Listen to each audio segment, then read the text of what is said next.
O assunto virou manchete em praticamente todo o mundo. Quem é, afinal, a jovem brasileira que afirma que o jogador Neymar a estuprou? Chegou o momento de tirar as dúvidas e de mostrar a história que ela tem para contar. Qual é o seu nome completo? Nájila Trindade Mendes de Souza. E quem é a Nájila Trindade Mendes de Souza?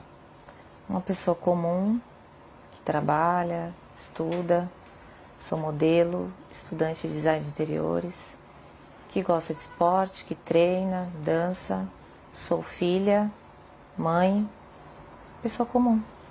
Vamos começar com duas perguntas essenciais. Você foi, de fato, vítima de estupro por parte do jogador Neymar ou foi uma relação sexual consentida? Fui vítima de estupro. Você foi vítima de estupro ou foi apenas uma agressão? Agressão juntamente com estupro.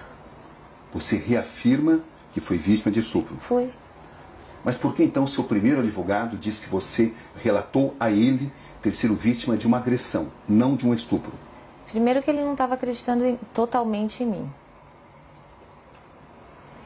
E eu senti preconceito da parte dele. Porque ele disse pra mim que... você vai ter que cortar a unha, a gente vai ter que levar isso pra frente, mas você... Então, o que deu a entender que você foi estuprada, você não foi estuprada, você deu porque você quis, você fez porque você quis. Então, eu vou isentar essa parte, eu não vou colocar essa parte. Vou falar agressão porque eu tenho as provas, você me mostrou as provas da agressão, que foram as fotografias. E eu acho que ele só acreditou em mim porque ele viu a foto que o próprio Neymar mandou pra mim. Minha foto machucada. Como é que você conheceu o Neymar, Nájila? Através de uma rede social. Qual foi a rede social? Instagram. Como é que foram as conversas? Como é que você as escreve? Normal, eu mandei uma imagem pra ele, não era foto nude meu, era um texto. E ele respondeu e a gente começou a trocar mensagens. E depois de um tempo ele pediu o meu WhatsApp e eu passei. O próprio Neymar divulgou alguns trechos onde aparecem conversas de cunho sexual. Uhum. Quando é que essas conversas começaram? Naquele momento. Do WhatsApp. E você tinha ciência de que uma relação sexual poderia acontecer? Sim, o meu intuito era esse. Era o seu intuito? O meu intuito era ter uma relação sexual com ele. Desde quando você passou a pensar dessa forma? Quando eu comecei a falar com ele. Em que situação você viajou para Paris para encontrar o Neymar? Não, quem pagou a passagem? Ele. Ele pagou. E as suas despesas, quem pagou? Ele, do hotel. Isso ficou claro desde o início? Não, a gente conversou, eu conversei com ele como uma pessoa comum. Eu queria, era um intuito sexual, era um desejo meu. Acho que ficou até claro para ele isso. E ele perguntou quando eu poderia ir e eu disse, no momento eu não posso, questões financeiras, eu não podia ir. E também questão da minha agenda, do meu trabalho, enfim. E daí ele me sugeriu, tá, mas eu posso resolver isso. E aí eu fui com a passagem. Você levou dinheiro seu também? Levei. Ou seja, você viajou para Paris com que expectativa, Nájila? De ficar com ele, de encontrar com ele. Isso de realizar um desejo meu. Isso incluiu uma possível relação sexual? Obviamente. Você pensava nisso? Sim. Estava preparada para isso? Estava. Era algo já consentido, consensual entre vocês? Era. Quando você chega a Paris, o que acontece? Eu vou pro hotel, ele me manda mensagem falando que ia para uma festa e que ia passar lá antes para me dar um beijo, para me cumprimentar antes de ir nessa festa. E a partir disso, o que acontece? Eu tinha um desejo de ficar com o Neymar. E quando eu chego lá, tava tudo bem, tava tudo legal as mensagens, uhul, eu ia conseguir, entendeu? Só que quando eu cheguei lá, ele estava agressivo, totalmente diferente daquele cara que eu conheci nas mensagens. Até aí, tudo bem. Como eu tinha muita vontade de ficar com ele, falei, ok, vou tentar manejar aqui. E a gente começou a trocar carícias, começou a ficar, a se beijar. E daí ele me despiu. Até então foi tudo consensual? Foi. Até aí tudo bem. Sim. Só que depois ele começou a me bater. E eu falei assim, nos primeiros, ok, tava tudo certo. Só que depois começou a me machucar muito. E eu falei, para. Você falou isso de forma clara? Falei, para, está doendo. E ele falou, desculpa, linda. Ok, continuamos. Deitados na cama, rolando e tal. Eu falei, você trouxe preservativo? Porque eu não tenho. E ele disse, não. Eu falei, então não vai acontecer nada além disso. Porque não podemos. Qual foi a resposta dele? Ele não respondeu nada. E a gente continuou. E ele me virou, cometeu o ato, e eu pedi para ele parar. Enquanto ele cometia o ato, ele continuava batendo na minha bunda violentamente. E depois eu girei. Foi tudo muito rápido, questão de segundos, e me retirei. Foi isso que aconteceu.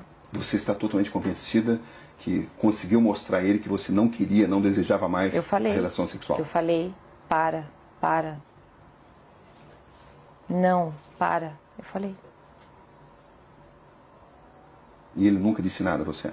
Ele não se comunicava muito. Ele só agia. Ou seja, você estava preparada para uma relação sexual consensual? Estava. E quando é que essa relação sexual consensual se transformou, na sua visão, em um ato de estupro? A partir do momento que ele se tornou agressivo, a partir do momento que eu perguntei para ele se ele tinha levado o preservativo, que eu não tinha, e ele falou que não, e eu falei para ele, então não podemos. Então só vamos trocar carícia, vamos continuar aqui. E ele concordou, com o silêncio eu entendi como concordância. E quando ele me virou, ele já foi cometendo o ato. Então assim, ele não entrou em um acordo comigo, não, eu não trouxe, mas eu tô afim, eu quero. Não, ele ficou calado. Então para mim, ele tinha entendido que não poderíamos ir além daquilo do que já estávamos fazendo. Ele te obrigou a manter relação sexual? A partir do momento que ele me segurou violentamente me batendo, ele estava me obrigando a ficar ali naquele lugar. Sem uso de preservativo? Sem uso de preservativo. Foi assim que aconteceu a relação sexual? Foi assim que aconteceu. Depois, quando eu saí da cama, quando eu me levantei e fui pro banheiro, eu fiquei, não acreditei, foi tipo uma decepção. E eu fiquei estarrecida, então assim, eu não consegui falar nada pra ele. Não consegui xingar, não consegui chorar, não consegui falar nada. Eu só fiquei em estado de choque, assim. E depois ele levantou, foi pro banheiro, e quando ele entrou por uma porta, eu saí por outra. Você manteve várias mensagens com o Neymar, mesmo depois desse acontecimento, do dia 15? Mantive. Por que você continuou conversando com alguém que a estuprou? Porque primeiro que eu tive que assimilar tudo. Todo o acontecimento. E quando ele saiu do quarto, e eu comecei a entender tudo o que tinha acontecido comigo, e como ele foi estúpido, como ele foi ruim, como ele me violou e me violentou, eu quis fazer justiça. Porque eu não acho que só porque eu estava afim de ficar com ele, ele tinha o direito de fazer aquilo comigo. Então, no primeiro momento, eu não consegui reagir devido aos traumas. E depois eu sabia que se eu não falasse com ele normalmente, fingindo que eu não tinha entendido o que aconteceu, ele não iria mais falar comigo. Eu não teria como provar o que ele fez comigo. O pai do Neymar relata que sofreu uma tentativa de extorsão. Da minha parte, não. Você ficou sabendo disso? Fiquei. Que os seus primeiros advogados tentaram extorquí-lo. Você ficou sabendo disso? Fiquei. E eu comecei a desconfiar disso no momento que ele não deixava dar queixa. Você foi à polícia contra a vontade dos seus advogados? Foi. Inclusive, porque eu tomei essa decisão, ele decidiu abandonar o caso. Você tinha conhecimento de que tinha sido pedido uma indenização ao Neymar e ao pai dele? Não. Ele falou que ia fazer uma reunião com os advogados dele, que era para falar, levar até eles o que estava acontecendo. Entendeu? Você tinha expectativa de receber uma compensação financeira? Não. Eu quero justiça. Ele me fez muito mal e eu estou muito traumatizada até hoje por isso. O que você espera exatamente desse caso? Eu quero que ele pague pelo que ele fez. Você tem consciência do que isso pode representar para o Neymar, Nájila? Eu tenho consciência do que o que aconteceu representa para mim. Uma questão de honra, entendeu? Ele não precisava ter feito aquilo comigo. Não precisava, eu já estava ali para isso, para aquilo. Era um desejo meu, eu sou livre, desimpedida, nós iríamos ficar, eu ia voltar para casa e está tudo certo. Qual é exatamente a sua situação financeira, Nájila, para esclarecer? É verdade que você tem uma dívida de 26 mil e está sofrendo uma ação de despejo? A ação de despejo eu não estava sofrendo até o meu nome vir a público. Né? Então, mas eu tinha um acordo sim para fazer, eu deixei acumular, minha única dívida, e do colégio que eu estava estudando, que por motivos pessoais eu tranquei. É verdade que você deve 4 mil reais ao colégio onde você estudava, à faculdade? Uhum, é verdade. As pessoas têm usado essas informações para alegar que você queria resolver a sua situação financeira. Você tem consciência disso, né? Tem. Eu fiquei sabendo, mas olha... Como é que você reage a isso?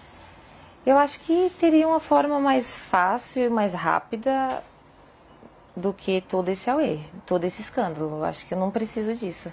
E até o Neymar para poder conseguir dinheiro. Tem muitos trabalhos, muitas coisas para fazer. Eu não ia me expor dessa forma. Não tem lógica, não tem sentido.